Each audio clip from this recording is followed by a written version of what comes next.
मनुष्य के विनाश का कारण बनती है ये एक चीज। गीता में श्री कृष्ण ने बताई ये बातें। श्रीमद् भगवत गीता का उपदेश भगवान श्री कृष्ण ने अर्जुन को दिया था।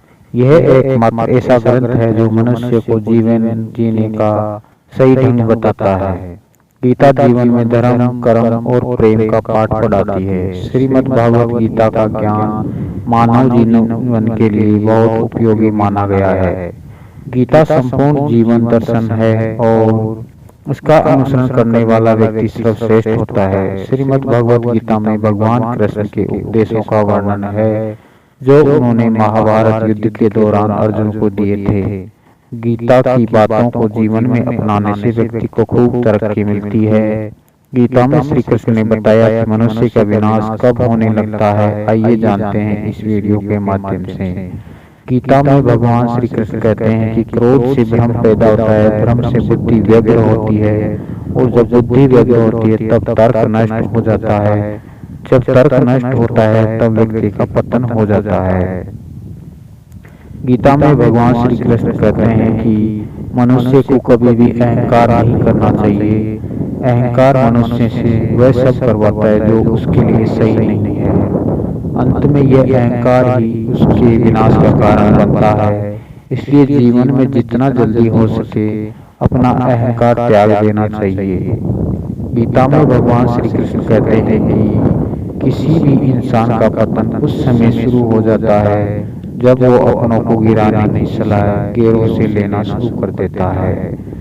गीता में भगवान श्री कृष्ण कहते हैं कि सरल व्यक्ति के साथ किया गया छल आपकी बर्बादी के सारे द्वार खोल देता है। चाहे आप कितने भी बड़े शतरंज के खिलाड़ी क्यों ना हो, लेकिन सरल व्यक्ति के साथ किए गए छल के परिणाम आपको भुगतने ही पड़ेंगे। भगवान श्री कृष्ण कहते हैं कि इस धरती पर कर्मों की चपेट से न तो कोई बचा है और ना ही बचेगा। जिसने जैसा किया उसे वैसा भरना ही होगा। आज नहीं तो कल उसके कर्म उसके सामने जरूर आएंगे। श्री कृष्ण के अनुसार किसी का साथ ना मिलने पर कभी भी निराश नहीं होना चाहिए, क्योंकि कोई दे या न दे ईश्वर हर मुश्किल घड़ी में साथ देता है।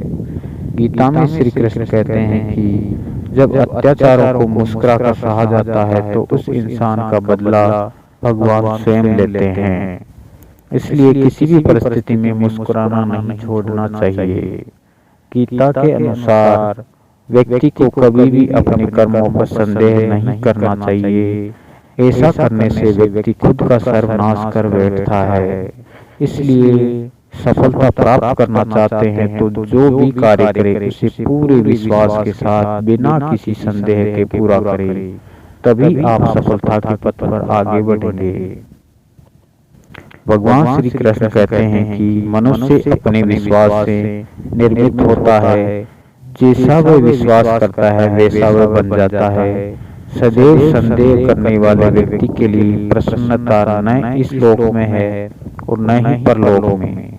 जो कोई भी व्यक्ति जिस किसी भी देवता की पूजा विश्वास के साथ करने की इच्छा रखता है, मैं उस व्यक्ति का विश्वास उसी देवता में दृढ़ कर देता हूँ। आप खुश है या दुखी, ये दोनों आपके विचारों पर निर्भर है। अगर आप प्रसन्न रहना चाहते हैं तो हम हर हाल में प्रसन्न ही रहेंगे। अगर आप नकारात्मक विचार लाते हैं तो आप दुखी ही होंगे। विचार ही हर व्यक्ति का शत्रु है और मित्र होता है। तुम्हारा क्या गया जो तुम रोते हो? तुम क्या लाए थे जो तुमने खो दिया? तुमने क्या पैदा किया था जो नाश हो गया? न तुम कुछ लेकर आए जो लिया यहीं से लिया, जो दिया यहीं पर दिया, जो लिया इसी भगवान से लिया, जो दिया इसी को दिया। खाली हाथ आए और खाली हाथ चले।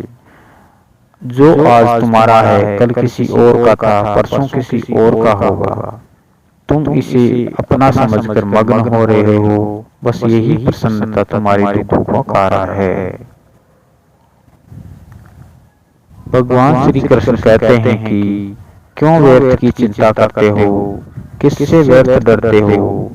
कौन तुम्हें मार सकता है? आत्मा न पैदा होती है न मरती है। जो हुआ वह अच्छा हुआ, जो हो रहा है वह अच्छा हो रहा है, जो होगा वह भी अच्छा ही होगा।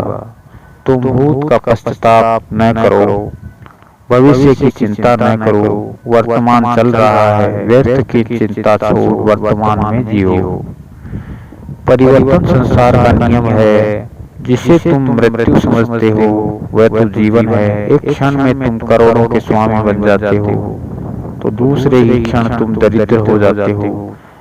मेरा तेरा छोटा बड़ा अपना पराया मन से मिटा दो, फिर सब तुम्हारा है, तुम सबके हो। न ये शरीर तुम्हारा है न तुम इस शरीर के हो। ये अग्नि जल वायु पृथ्वी आकाश से बना है और इसी में मिल जाएगा। परंतु आत्मा स्थिर है। फिर तुम क्या हो? यदि तुम खुद कुछ नहीं कर सकते हो तो भगवान श्री कृष्ण कहते हैं कि तुम अपने आप को भगवान को अर्पित करो। यही सबसे उत्तम सहारा है। जो इसके सहारे को जानता है वह भय चिंता शोक से सर्वदा मुक्त है। जो तू कुछ भी करता है उसे भगवान को अर्पण करता चल। ऐसा करने से सदा जीवन मुक्त का आनंद अनुभव करेगा।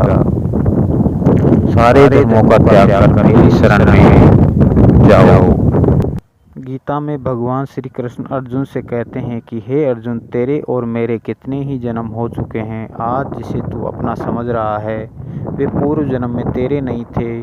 मेरे और तेरे बहुत से जन्म हो चुके हैं। मैं उन सभी जन्मों के बारे में जानता हूँ, लेकिन तू नहीं जानता।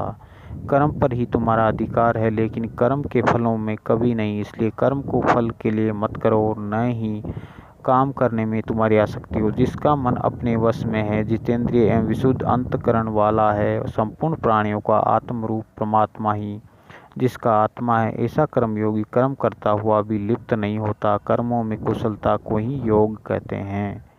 जय श्री कृष्णा। अगर वीडियो पसंद आई हो तो हमारे चैनल को सब्सक्राइब करें। धन्यवाद।